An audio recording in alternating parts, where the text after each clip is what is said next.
Right. Engineers, unfortunately, I suspect. Right, okay. Good evening, everyone. Thank you very much for having me along.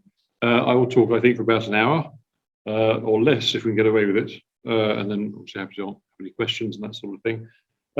This paper will assess the work of HW Dickinson, Henry Winman Dickinson, of the Science Museum in the decade approximately after the end of the First World War. Recently, the museum is moving out of its stores at Blythe House, and I discovered a stack of Dickinson's unregistered correspondence, which is all the interesting stuff that didn't make its way into the official filing system. So that is actually rather interesting. I'm just going to set a timer so I know when to shut up.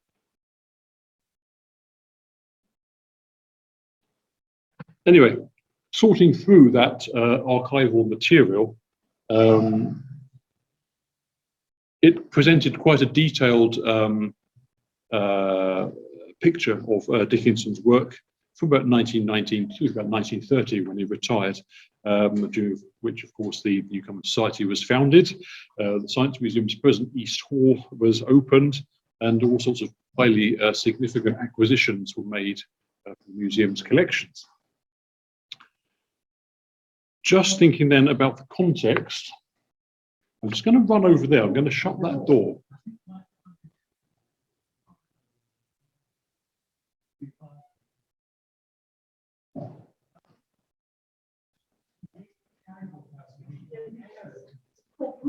Brute force wins the day. Splendid. So, the context for this study has already been provided in work carried out by Jennifer Tan, Christine MacLeod, and David Miller most recently. Christine's book, I won't go into all of that in detail because that's basically an awful lot of stuff to summarise. Christine's book, Heroes of Invention, which you will probably know, was 2008. Jennifer and Christine assessed the 1919 centenary of the death of Watt, and then later they compared it also to the 1931 centenary of the death of Michael Faraday. David Miller has produced a whole stream of papers looking at different aspects of Watt, and we have his most recent, I think, 2019 biography, which encapsulates all of that and is enormous in its breadth and depth. I suppose there's the usual objections to this sort of work about Wattolatry, which I acknowledge. I'm probably the worst perpetrator anyway of the worship of Watt, so I put my hands up to that. I won't recount all the arguments in detail, but it seemed to me that they were rather deficient in three different areas. Firstly, Dickinson's work has always been considered at one step removed. The discussion has centred on Birmingham and Glasgow, but not that much attention has been paid to London. David Miller has recently noted, quote, perhaps Birmingham had too much of the past to focus on, too many relics. But that said, the Science Museum's collection of Watt artifacts was considerable and grew under the period under consideration. There was probably the greatest accumulation of three-dimensional things pertaining to Watt anywhere. Seems strange that we've rather neglected it. Second, the commemorative aspects of the debate on this area have been presented as something of a failure in terms of the public perception and funding that was raised or not raised and that sort of thing. Now that is, I think, at odds with the period in question being actually, in a way, a high point in the history of engineering curatorship. The Science Museum in 1924, 1925 acquired and displayed a very significant range of material pertaining to Watt in the form of its workshop, primarily, which formed one part of the whole of the new East Hall, which was opened, and which contained no fewer than 3 full-size engines built by Boulton and Watt, Old Bess, the Lap engine, and the 1885 engine as well, Maud's engine, built and operated in London. And of course, the period saw the emergence of district technology as a distinct specialism in its own right, what with the foundation of the Newcomen Society in 1919. Finally, we think about the role of machines in memorialising or commemorating the Industrial Revolution. And that has tended to be analysed in terms of the 19th century Patent Office Museum, and not the 20th century work of Dickinson and his colleagues. Yet the latter carried out their work to very considerable public acclaim. So what I will try and do in delivering this paper is provide a sort of ground level appraisal of this very interesting period in the history of the curatorship technology. And I'll draw out some of the themes emerging from the communication between Dickinson and his colleagues.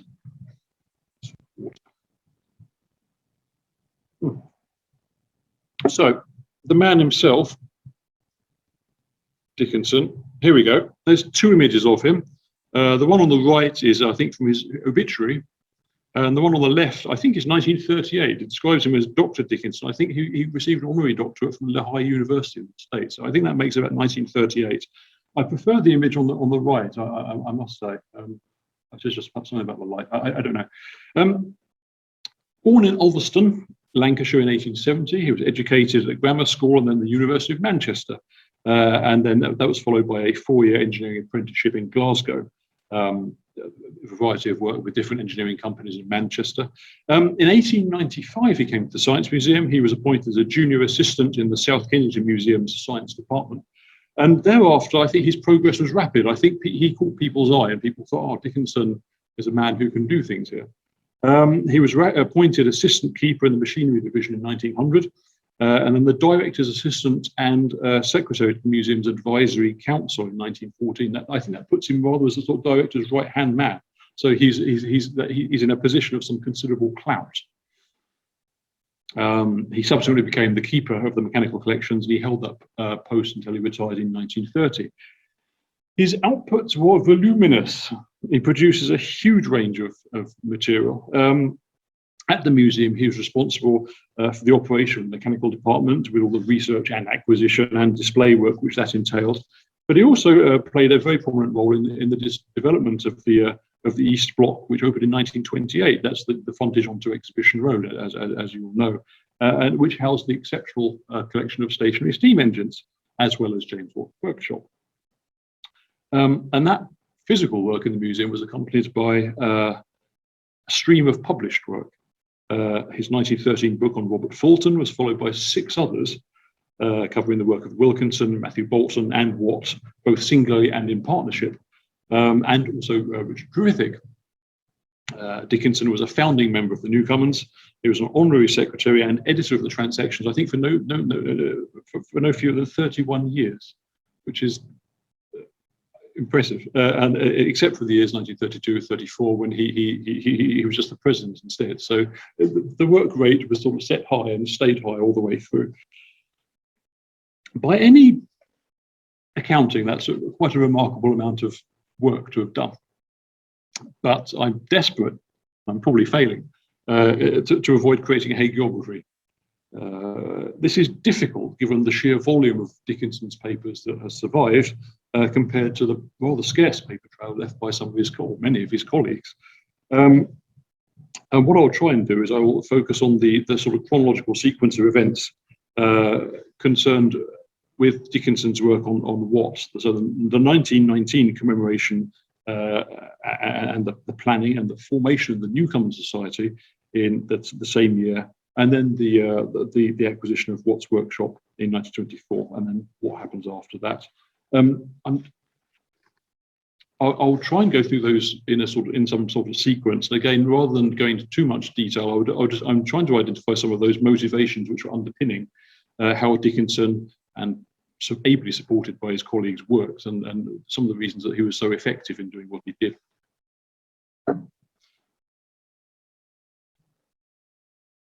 So, the earliest reference I could find in Dickinson's papers is actually a reference, is in early July 1909. Dickinson attended the Royal Cornwall Polytechnic Society's summer meeting, which was in part devoted to Watt and a lecture on the Watt exhibits at the Watt Museum in Birmingham, given by the custodian of that collection, R.H. Curtin. Dickinson assiduously praised the source material while he was there. He completed 2 complete red notebooks with transcriptions of Bolton and Watt letters, which were held in the Society's archives down in Cornwall. 5 years later, Dickinson was in touch with the German historian Konrad Matschos regarding a circular sent by the latter to the Institution of Mechanical Engineers regarding the Watt centenary, and what Matschos described as, quote, the desirability of publishing the original manuscripts and letters of Watt, now in the possession of Mr. Tangy in Birmingham and other private persons. Now, Dickinson was aware, this material could be of value, and he approached the Science Museum's director. He wrote, quote, the centenary of the death of James Watt will take place in 5 years' time. That's a pretty standard practice for the sort of lead times you expect in the museum. You have to start work on people early to get anywhere. And there will be, I know, some public celebration of the event by engineering societies, etc. Before the time comes, we ought to consider the desirability of getting up some special exhibition or something, since the museum is so closely identified with the inventions of Watt. Dickinson thereafter began to amass a whole range of archival material, pulling it together, keeping a close eye on it. A lot of that actually is referenced in the Newcomen Society's archives. Dickinson himself subsequently wrote a short article, Some Unpublished Letters of James Watt. By the time it was published, the First World War had broken out. And actually Dickinson was working for the Ministry of Munitions. He sent a copy to the museum with his compliments on the Ministry of Munitions headed notepaper. Dickinson remained at the ministry until January 1919. There was a very long gap in the correspondence. Things are just starting to get somewhere, and suddenly the buffers are hit. January 1919, however, he actually approaches Walter Powell, who was the chief librarian in Birmingham. Dickinson wrote, quote, I've now returned to my old duties. One of the first things I brought up to the director is the question as to what he thinks of doing to mark the centenary of Watt's death. So straight away, he was straight in there. This had been on his mind, evidently, for a long time. As soon as he was back in work, he was trying to get things started again. The following month, Dickinson wrote again a memo. The director here is quite willing to take up the matter if he can count on support.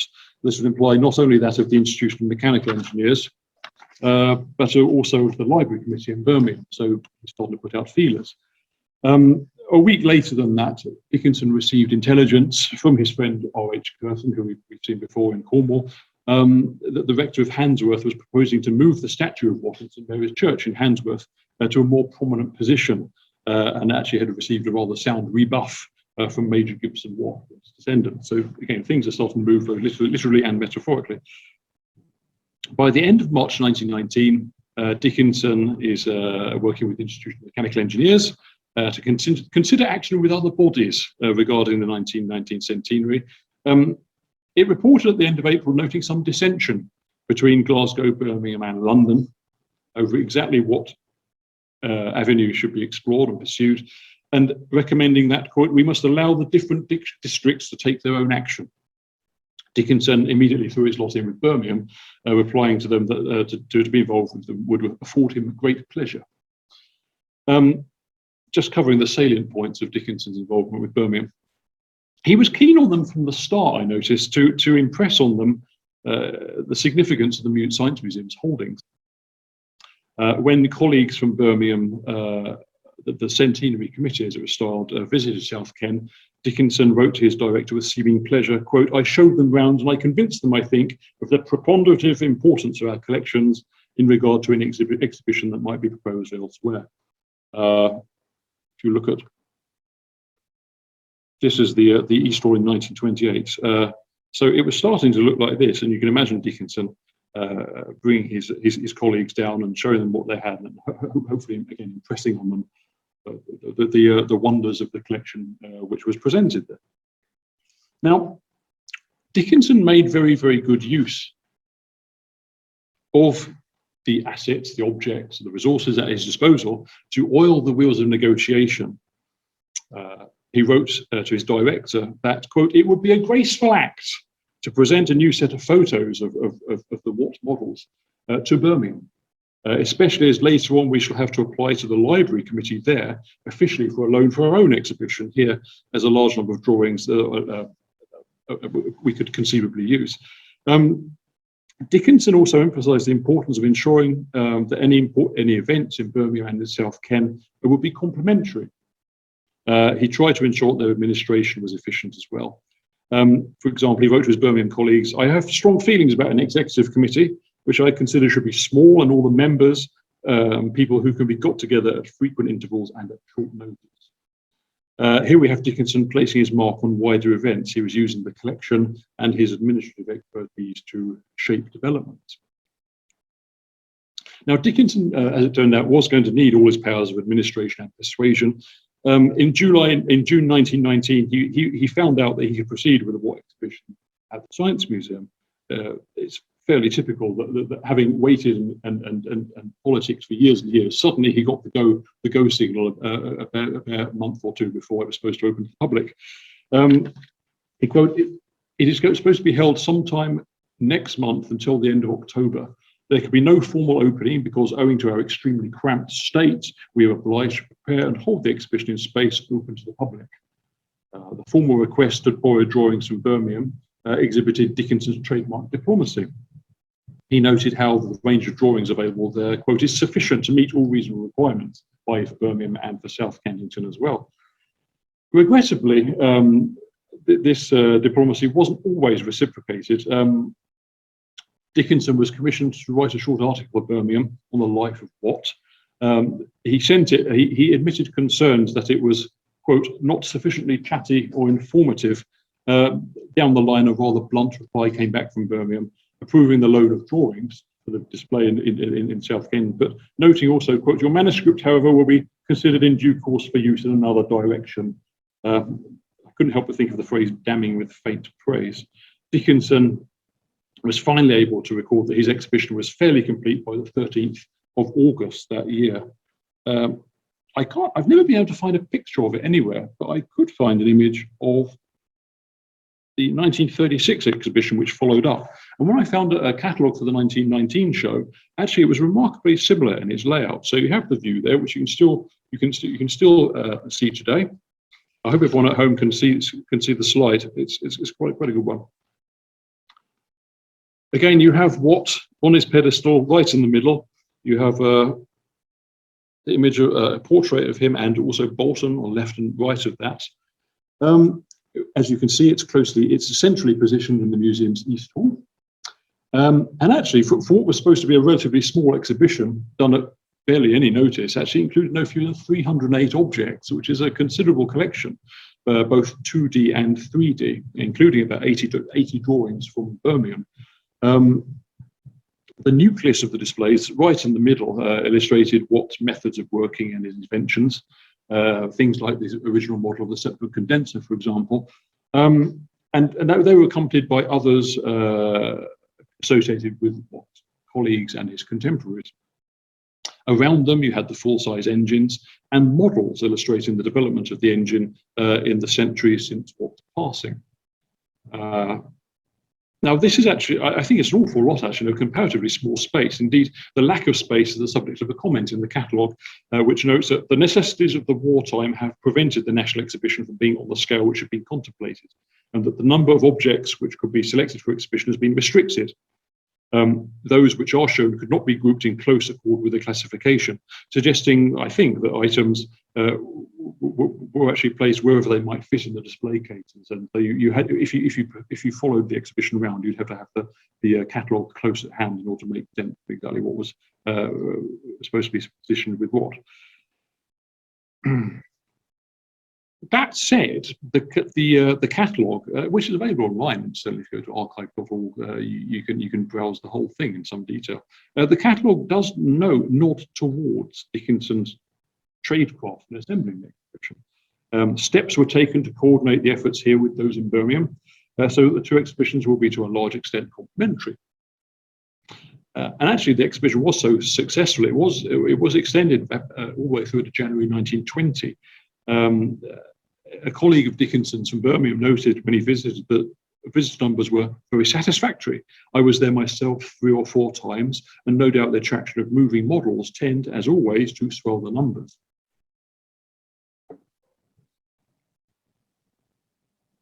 Amid the hustle and bustle of getting the exhibition open and then dealing with the visitors as they're coming through, Dickinson did also find time to quietly put a chaplet on the bust of Watt displayed in the exhibition in the middle there, and he arranged for another to be placed on Watt's monument in Westminster Abbey. He also attended the commemorative events in Birmingham himself, and there's a good passage from Arthur Titley. He wrote, I'll quote it in its entirety for you. Quote, "A party rode out to Ocker Hill on a shower bank to see the old Watt engine of 1777 belonging to the Birmingham Canal Navigations and working under its own steam. There was a fair-sized party. Among them was an old Soho man who kept up a running commentary on the doings of the Soho foundry and its personnel. Among the company, I noticed one who, alert and keen, was evidently making critical mental notes on what Mr. Scholes was saying. I think I hardly need say who that person was." Here we have, I think, a characterful description of Dickinson in his native environment. In this project, I think you can, or we can see some of Dickinson's modus operandi, particularly his sense of diplomacy, his sense of tact. He was anxious to allow for the needs of his opposite numbers in Birmingham. He further noticed in a letter to R.H. Curtin there on the 21st of August, quote, "I've studiously avoided poaching in any way on their preserves, Birmingham's preserves, as I do not want it thought for a moment that my visits there have been anything other than disinterested efforts to promote a fitting commemoration." There's also a strong sense in the letters of Dickinson's appreciation of activeness and his own commensurate personal commitment. He wrote subsequently to the organisers in Birmingham, "There is nothing wrong with this country as long as we have men of this public-spirited character among us." And actually, he personally contributed 5 guineas of his own money to the Watt Memorial Fund. He put his money where his mouth was. In a few years, he was working on the acquisition of Watt's workshop. I won't go into the full details of the acquisition. It's an interesting one. It's worth mentioning again because it shows the sort of quality of the things which Dickinson was working on. Here's the classic image of the shop in December 1924. You have the window, the 2 sculpture copy machines, the portrait busts of Watt, and I think civil engineer, whose name suddenly escapes me, on the right-hand side there. And then in the far distance, you can see what I call chemical corner, the chemistry, which is present in the workshop, and indeed the sort of character of the shop, the light flooding in from outside, and the rather sort of oppressive sense of the roof crowding you in. It's right up under the eaves. I need hardly mention that, of course, the dust in the workshop became an issue during the acquisition. Edward Collins, who was the land agent responsible, wrote to Dickinson just after Christmas 1924. Paraphrasing slightly, "Do you want the dust? Everything else has been got out. If you do want it, I swept it up. I put it in a box for your consideration." That was subsequently dispatched to the Science Museum. It says something about the esteem which Watt continued to be held in. I'll leave that picture up there for a while and come back to talk about the workshop if you like later. So Dickinson is undoubtedly a man of some considerable diplomacy and drive and tact. But there is another motivation which is worth considering, especially in the context of the First World War. I've remarked upon his sojourn over at the Ministry of Munitions, the duration. The war persists in casting a shadow over what Dickinson is doing. There was an article in the 1990 article of the Times Engineering Supplement, which I think expresses the situation in words, which would surely have appealed to Dickinson's engineering sensibilities. Quote, "This has been, in the engineering sense of the expression, an overloaded nation for more than 4 years. Humanly and mechanically and chemically, there has been an abnormal effort. and it is not surprising that the human strain, at any rate, has been followed by troublesome symptoms of reaction. Now, those troublesome symptoms, I think, were evident in the commemorative events staged in Birmingham, in which Dickinson attended. There was a commemorative dinner held in the Grand Hotel in Birmingham, 17th September 1919. It was attended by some quite exalted personalities. The Chancellor of the Exchequer, Austin Chamberlain, the American ambassador, and others were present. It was quite a serious event. It underlines the centenary's significance, of course, but it does also bear comparison to events held elsewhere in the city. So if you read the souvenir programme for the event in Birmingham, there is, for example, an advert for the Soho Cooperative Society, and that declares, quote, "The high cost of living always settles itself on the consumer simply because he has no control of the same. Something is being done through cooperation to give the consumer control of production and distribution." Again, two subtly different approaches to what's happening here. Elsewhere, the programme describes the commemorative procession which took place. I think there was a wonderful model of the lap engine which preceded that. The procession was being intended to, quote, "place the idea before the public of the evolutionary and progressive changes wrought in the industry and social life by the genius, invention and science of members of the community." My emphasis, of whom James Watt was a pioneer. So there are different sort of personalities and different groups and movements who are not necessarily seeing things the same way. Indeed, as you look at the papers, you realise that the war and its after effects continue to permeate life on an everyday level. Glass of water. Dickinson's early correspondence frequently contains frequent references to colleagues and family members who were still serving in the armed forces. In one case, you get a mention of the flu epidemic, which followed the end of hostilities. The opening hours of the Watt collection in Birmingham were restricted by staff still being away under conscription. And letters continued to be sent. Many of those present in the pile continued to be sent in envelopes with war economy labels. In many ways, I think Dickinson's war duties were an unwanted distraction from life at the museum. He wrote in February 1919, quote, "I have returned to my old duties at South Kensington, where I am in tune with my old work much more than I was at the Ministry of Munitions." Yet, even back at the museum, he could not escape recent events. He wrote in June 1919 of the War Memorials exhibition at the V&A, with present artists' designs and a collection of memorials of bygone days. This obviously was part of the discussion about how best to memorialise and commemorate the war dead. I suppose it had its ultimate output in the cenotaph in Whitehall. There are suggestions of some of the war's deeper traumas as well. Lamented to Dickinson that much blood had flowed since they last were in contact. And R.H. Curtin in Birmingham indeed also wrote to him how, it, quote, "it was pleasant to see your handwriting once more and to forget the hideous nightmare through which we have passed." I think we should not place too negative an interpretation on these matters. Curtin also wrote in that same letter to Dickinson, "I'm very anxious that something shall be done for the young people of this generation and those who follow." And Dickinson shared similar sentiments. In September 1920, as he was working with his colleagues on what became the Newcomen Society, he wrote a telling passage, which is in the Society's archives, and I think it's worth quoting in full. He stated that material well-being had advanced, quote, "through the labours of a long succession of engineers, inventors, and manufacturers. These men have served the world better than generals and politicians, and literature has almost passed them by. The study of bygone times may afford guidance as to the direction of further progress. It will help those engaged in all branches of technology, and indeed thoughtful people generally, to take a broader and a nobler outlook upon the field of their labours, and to see events in a truer perspective, and to make a saner estimate of what should be the direction of future effort."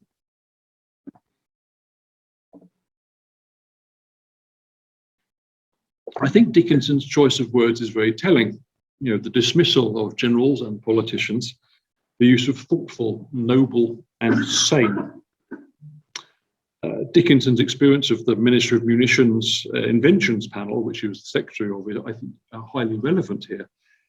Michael Patterson, who's written about it, he described to sift through the hundreds of mostly useless inventions, suggestions which were arriving daily.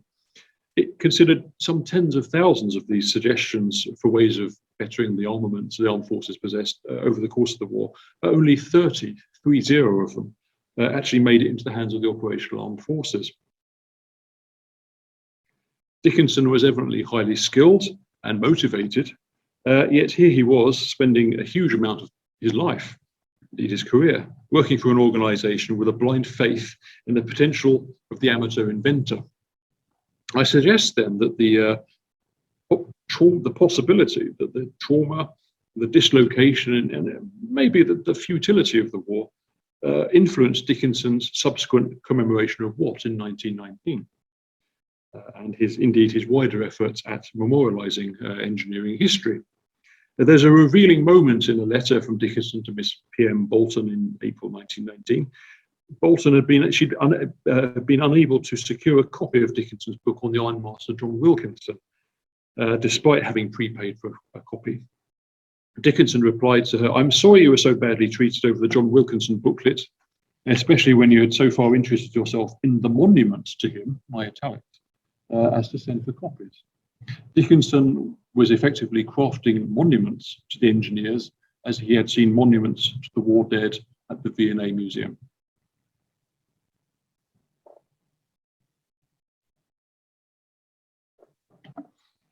So, Dickinson's very considerable skills of diplomacy and organisation and so forth, and the wider influence, I think, of the war, fed into his subsequent project in partnership with others to found what became the Newcomen Society. It had its origins in the commemorative events in Birmingham in 1919, commemorating Watt. And again, there is another very interesting moment in one of the very first minute book of the Society. It begins with a memorandum in which Dickinson wrote how, quote, "A number of engineers, among whom were some who had been colleagues in James Watt's old firm, met together. Many a little bit of interesting information relative to past events in their careers was brought up. Several people, feeling that such information was rapidly passing into oblivion, thought that some record of it, however scanty, should be retained. It seemed to be nobody's business to do so, however, until Mr. Arthur Titley of Birmingham mentioned that he long thought the society should be formed with the object of encouraging interest in engineering history." The sense that historical information and experience was rapidly being lost should not be understated, I think. Interestingly, Dickinson's personal copy of the University of Illinois convocation marking the Watt centenary in March 1920 was sent him by the daughter of R.H. Curtin in Birmingham in memory of her father. Curtin, of course, had been Dickinson's primary contact in terms of getting hold of material for his own Watt exhibition. I was quite saddened, actually, that Curtin, having done so much, only outlived the centenary by a matter of months. So Dickinson's personal contacts are passing away, much to his sadness. So that memorandum set out the originating principles of the Newcomen Society, or as it was termed then, the Engineering and Industrial Historical Society, and it also provided a list of the founding members, which is interesting. I won't go into the details. But what I think that list suggests is that Dickinson was acting as part of a much wider group of like-minded people. The new society, while it was meeting for discussion purposes, would operate largely in the nature of a corresponding society with the object of attracting as members gentlemen in all parts of the country who may be interested in its objects and who would mutually assist in gathering records in available form.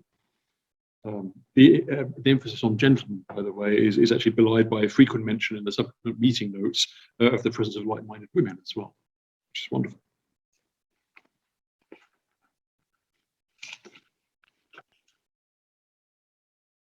That emphasis on gathering information, which was seen to be in danger of being lost, is carried further in another of the earlier listed objectives of the society. quote, objects and places of interest will be visited and influence exerted to preserve objects and records which might otherwise be lost. Now, this practical antiquarian emphasis was to be overseen by a committee of 8 members, 4 in Birmingham and 4 in London. The first official meeting of the Society actually happened 5th of May 1920 at Queen's College Chambers at Paradise Street in Birmingham. So Birmingham were a little bit ahead of London, in fact. The initial memorandum was discussed, set out the Society's objectives, and it was approved. And a follow-up meeting in London was arranged to take place by Mr. Pendered's kind permission at the offices of the Engineer Journal. At that meeting, the London Committee was formed, including Dickinson.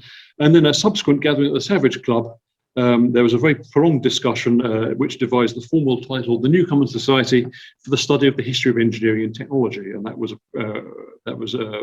decided for approval at the next annual general meeting, along with those formal aims and objects. So what we see here is the Society being put on a formal footing.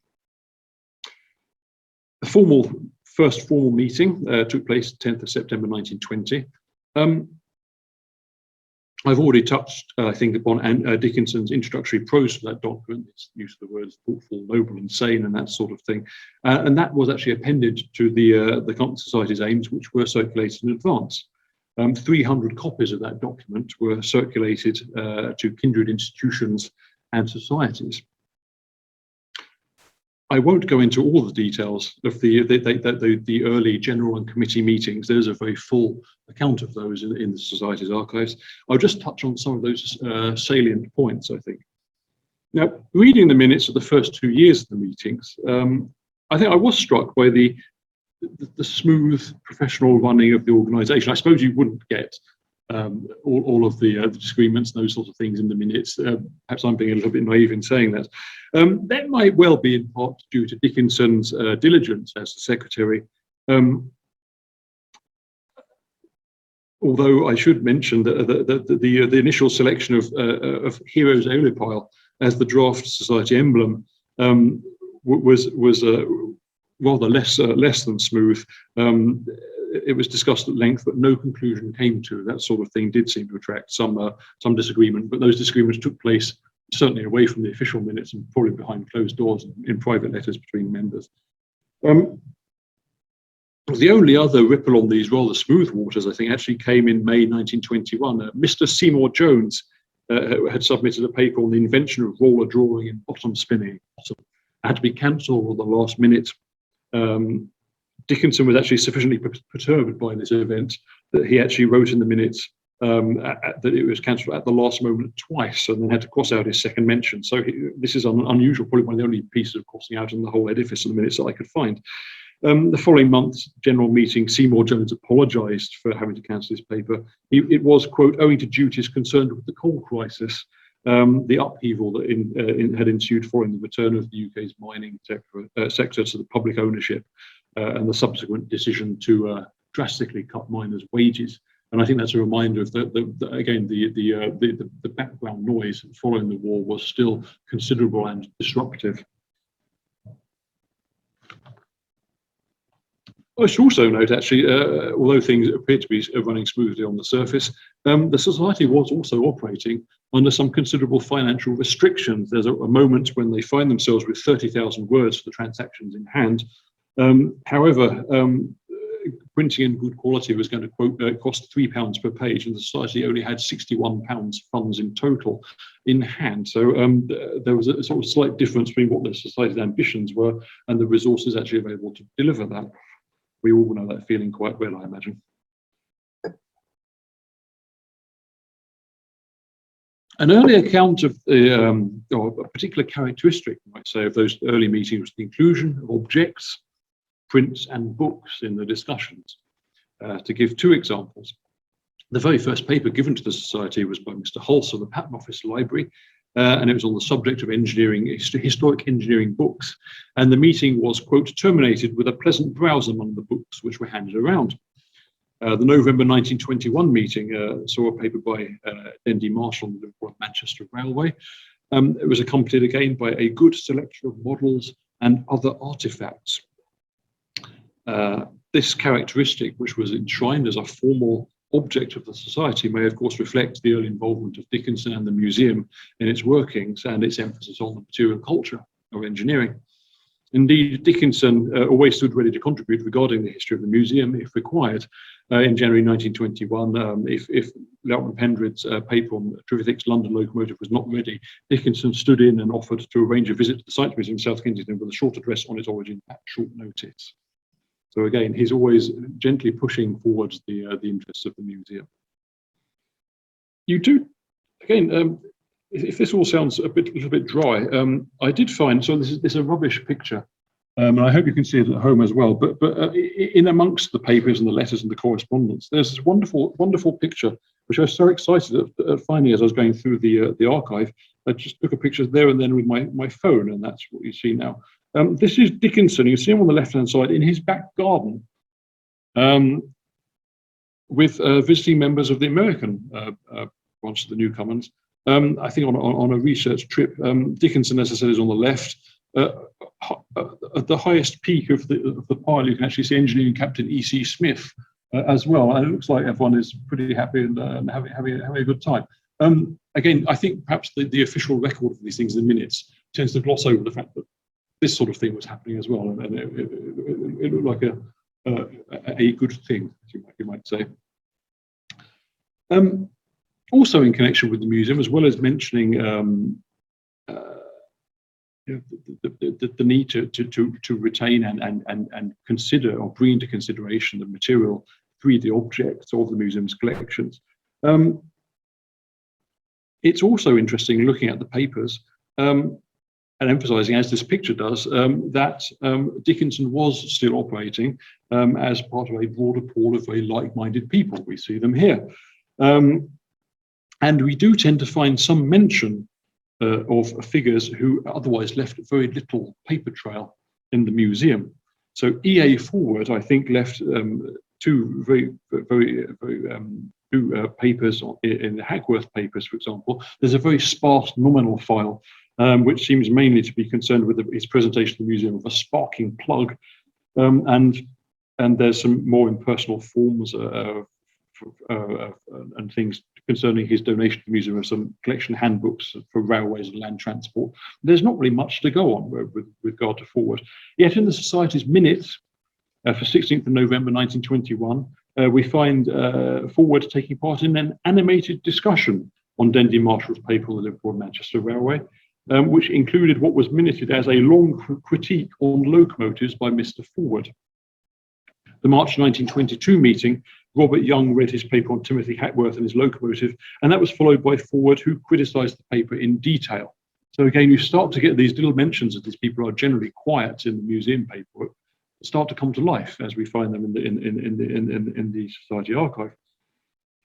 Similarly, Engineering Captain E.C. Smith left relatively little paperwork at the Science Museum. I think his paper is actually across Greenwich, and I dare say they must be a fascinating read. But the Society's minutes, if anything, suggest that he was a speaker of considerable colour and erudition. He was committed to give a paper on the centenary of naval engineering and a review of the early history of the steam navy. He was intimately acquainted with that in his professional capability. However, come the moment, quote, the author asked permission to depart somewhat from his paper and instead gave a lecture illustrated by upwards of 60 lantern slides that he had brought and prepared for the occasion. Mr. Warby Beaumont subsequently moved a vote of thanks for the presentation, saying it was heightened by the author's delivery and his command over the top. I think very often you get Engineering Captain E.C. Smith being called in as a sort of a less dry speaker, perhaps, than Dickinson and his associates, and he certainly brings things to life. Just to conclude then, what we can see here is the emergence of Dickinson and his associates from the First World War, and in the spirit of commemoration and a fascination with the detail of what they saw to be an overlooked historical subject, they used the catalyst of the Watt 1919 centenary to build a thriving program of research incorporating a very broad range of sources and peopled by researchers who together brought enthusiasm and technical rigor to their subjects. Did that make any sense? I'm terribly sorry, that was rubbish. I'll say that again.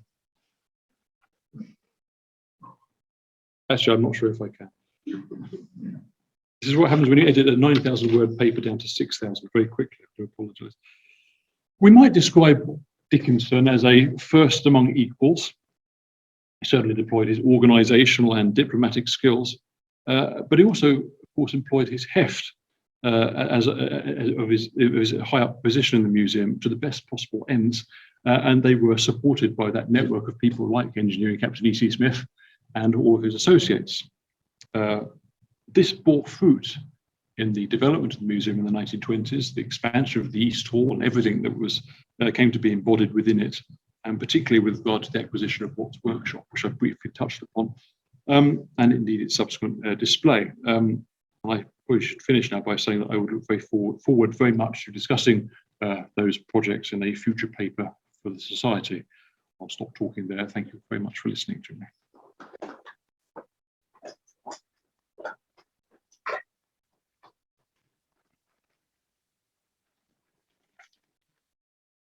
Well, thank you, Ben. I don't think anybody apart from me heard it the last time, but believe me, it's lost nothing in its repeat. I mean, it was marvellous at the Watt conference, and I think it's marvellous now. And actually, I don't know about all of you, you know, it reminds me of why so many of us are deeply, deeply committed to the Newcomen Society. And actually, Dickinson, I think, spoke for us all and is still speaking for us all. As you know, we have a lecture in his honour that's in the gift of the President that is every other year. So we've got one rather delayed one, and then we will look forward to seeing the Dickinson speaker after that, which I guess is going to be about 2 years' time now. But anyway, I mean, I personally have a real thing about Dickinson because my father, who in fact joined the Society in 1931, worshipped Dickinson. And at the end of his life, when, you know, he may or may not have been very well off, my father, who was working in the Shell film unit, got Shell to pay Dr. Dickinson to consult on that film you'll all know called The Cornish Engine, and then felt that Shell really hadn't done quite enough and made them cough up another £250 for Dickinson to write the booklet of the film. And in fact, my father went on being friends with Dickinson's daughter, Margaret, but I just remember this kind of, he just revered Dickinson. So I was kind of brought up with that. And it was wonderful to hear Ben talking about him. I actually didn't know any of that stuff. So really, really marvellous. Anyway, sorry, I'll stop talking. Who would like to start the discussion?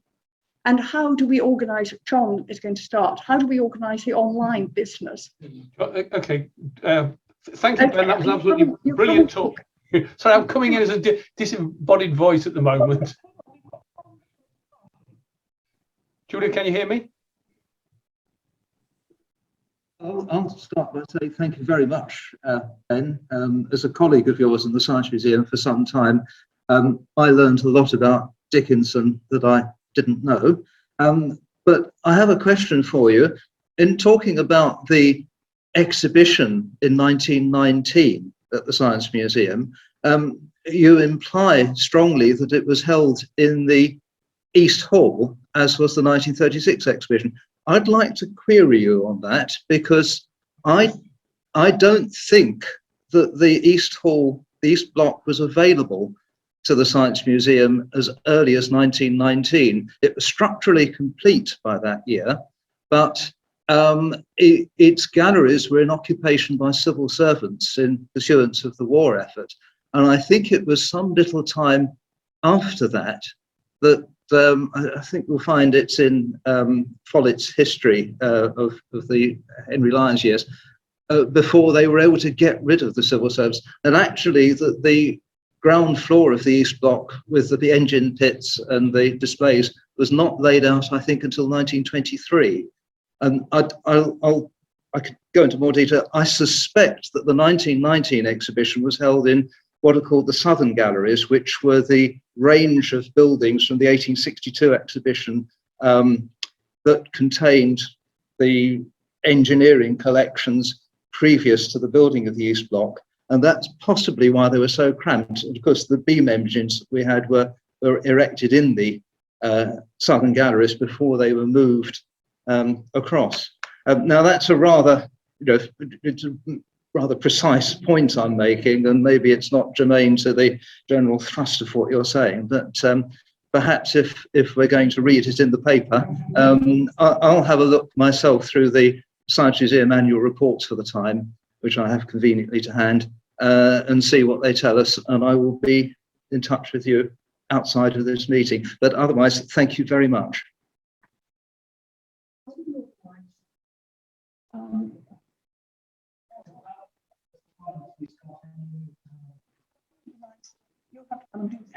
Any comments? Hi, John. I think if we go back to the Muppet Show. Oh, sorry. Right, here we are. I think you've only got one question on chat, have you, John?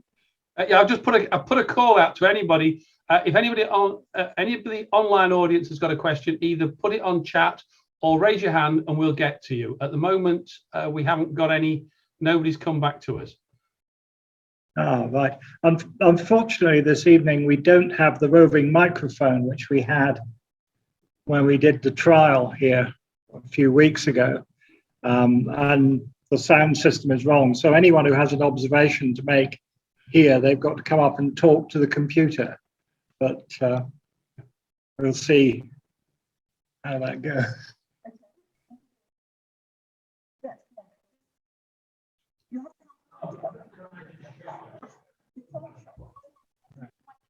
Carefully step over those wires.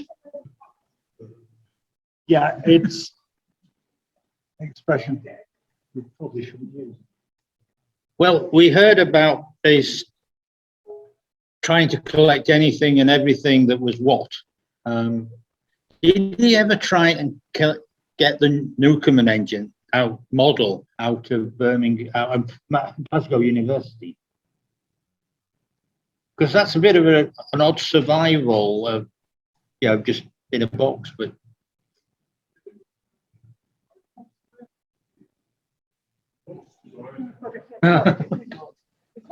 This is an excellent way of keeping it. So just to summarise, the question was: did Dickinson attempt to get hold of the model of the Newcomen engine in the Hunterian Museum, Glasgow? I'm not aware that he did. We only acquired. I think it was on his sort of list of things he was interested in going on. It's a very accurate model of it in the display case. Yes, we commissioned that in 2011, and they let us. They let us have. Yes. So they actually. It was only in 2011 that the Hunterian lent us the original model, and while we had it, we commissioned the replica to replace it. And it's one of those curious moments when you just get lucky. The opening of the redisplayed workshop tallied exactly with the Hunterian being shut so they could paint the ceiling. So it's definitely a moment which Dickinson would have exploited to the max. But I'm not aware that he did, or if he did, he didn't do it successfully. Okay, good afternoon. Right. Next question is. Dickinson also became involved with the Trilific centenary, and he wrote to Henry Ford asking for money to support it, and he got it short, sharp shift from Henry Ford. I do not support such things as this charity, and he was turned down flat, even though he met with Henry Ford. I don't know, and that's the other question, really. In the findings that you had, this box of papers, is there any mention of the visit of Henry Ford? Not at all.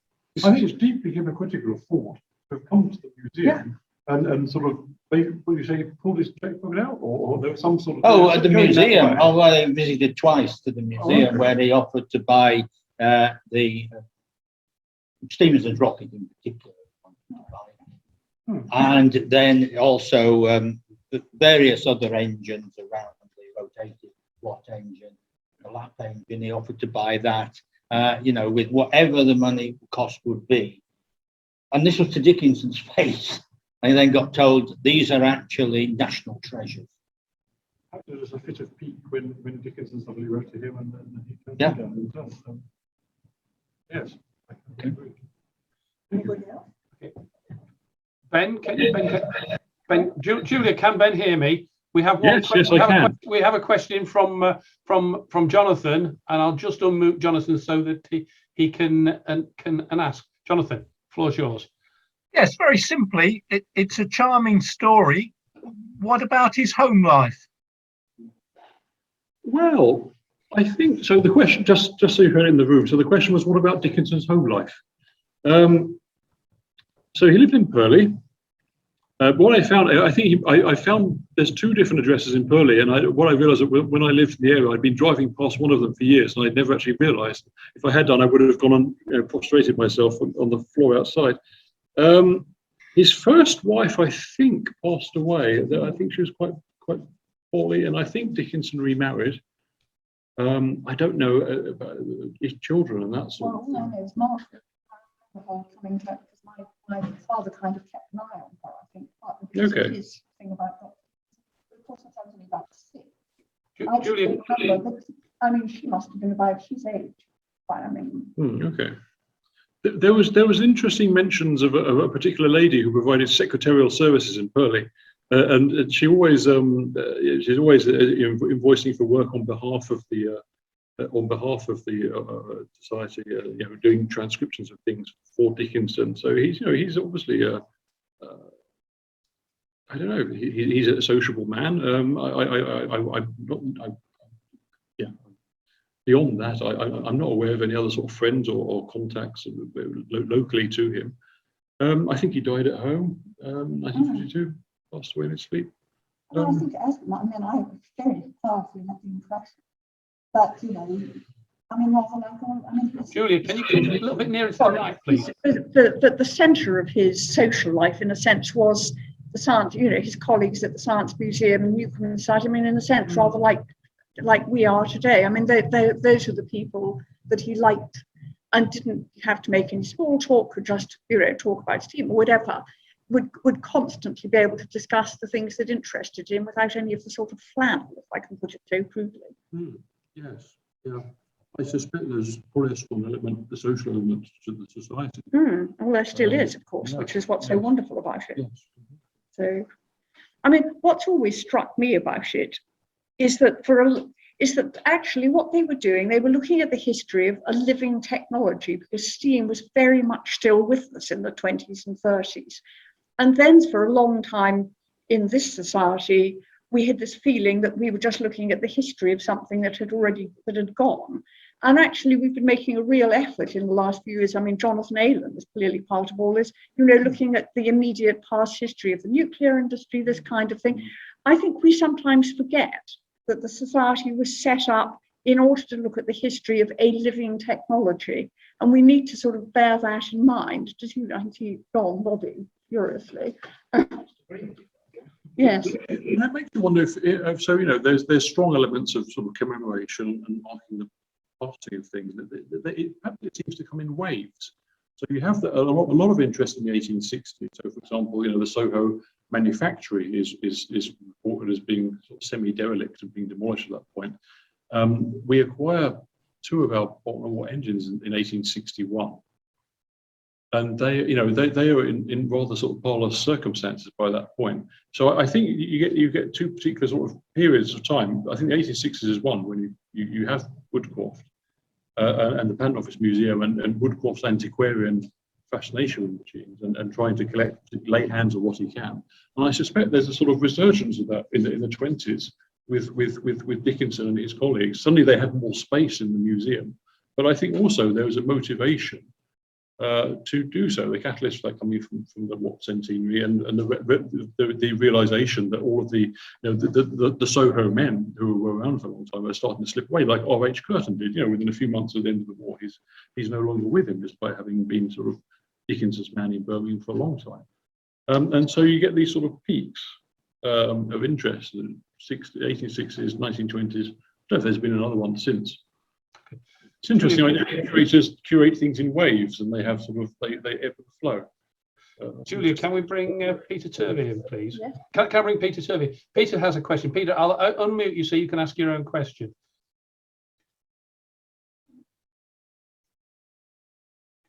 Peter, you there? Ah. Hello, Peter. You're muted. We can't hear. You're muted. Yes. Look, this is perhaps not perhaps a sort of question for future research, but I was very interested to hear of the connection between Dickinson and the Shell Film Unit, basically because the Shell Film Unit produced a film about 1954 of the Bolton and Watt steam pumping engine at Crofton. And I wondered if Dickinson had anything to do with that particular choice of subject. Well, he was dead by 1954, apart from anything else. But no, I mean, my father was one of the 4 founder members of the Shell Film Unit, and was partly from having read Dendy Marshall in 1925, which was a kind of Pauline conversion to the history of engineering. I mean, what he was interested in above all were making technical films. He made a marvelous film called Transfer of Power about the history of the toothed gear wheel. And so Dickinson was a sort of natural person for him to go to when that film on the Cornish engine was made. So that, and they, all of them, I mean, a lot of my father's colleagues were in fact very interested in technology. And some of them, made the films. In fact, Bill Mason whose name is on the Cornish engine film, was part of that world. They were all fascinated by the history of technology. And produced a series of marvelous films. And as I say, Dickinson, certainly for my father, was the absolute go-to person. And those films on the Cornish engine are absolutely wonderful. The film on the Cornish engine, and then of course the what do you call them, the rushes, the record films. They made a whole film called The Cornish Engine, which I'm sure most of you have seen. I mean, because many years ago I ran a series of film evenings for the Newcomen Society using these films, and we started off with The Cornish Engine with Bill Mason, who'd made it, talking to us about making it. And then we saw the record films as well, so that Shell in those days had a very powerful tie-up with what was going on in the history of engineering world. I'm not sure if that answers your question or not, but anyway, I can drivel on for hours, but I'll stop. Could I chip in? Yes, please, you're the speaker.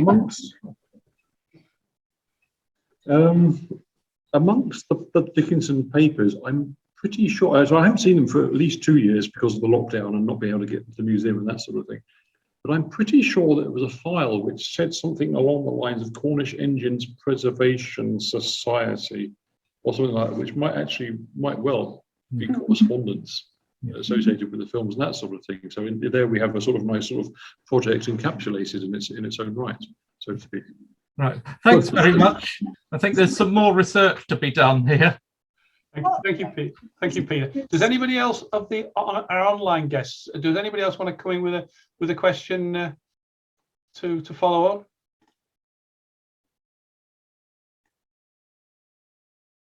on? I think Julia, I think the online audience is obviously absolutely been floored by the talk.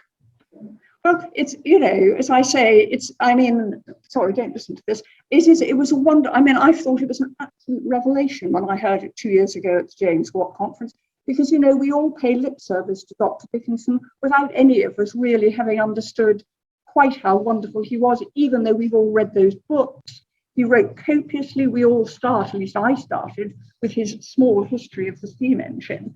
He seems to be entirely fueled by baskets of fruit from the Bolton family in Birmingham. And every time he goes to Birmingham, apart from having a nightmare trying to get, apparently there's an issue with hotel accommodation in Birmingham, which constantly drives Dickinson mad. But every time he goes there, he sees the Bolton sisters, and they gave him a massive pile of fruit to bring home with him. Well, they clearly felt that he was revering our ancestor, which he clearly so. was. Yes.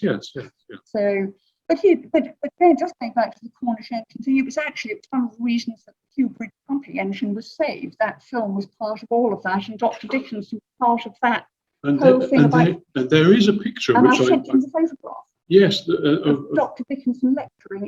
Standing on the. Right. And my father right at the back, hanging on his every word. Yes. So no, I mean, marvelous, marvelous story, and it's rather wonderful that, you know, to be here. We are 100 years old, and suddenly Ben has produced, you know, our living history for us. So I think probably if nobody has anything else, I'd like to ask David Perrett to give the vote of thanks. And don't forget to make him say he's going to publish this paper. We have to have this in writing.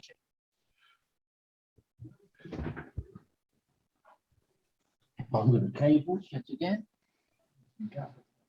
Right, well, that was a fantastic story. Yeah, I remember a few years ago, John Liffin here gave a talk on basically the Patent Office live collection, and now that got to the Science Museum through Bennett Woodcroft, I presume. We've now had an addition to that story, and it really does add to it.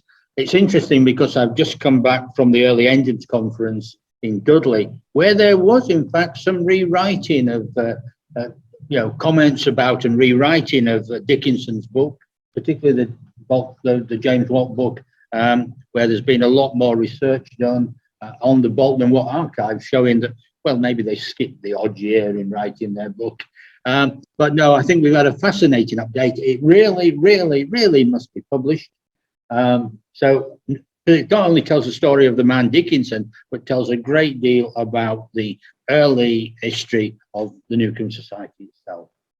So thank you very much in the usual way. I don't know how you do it on the internet. You can wave your little fists about.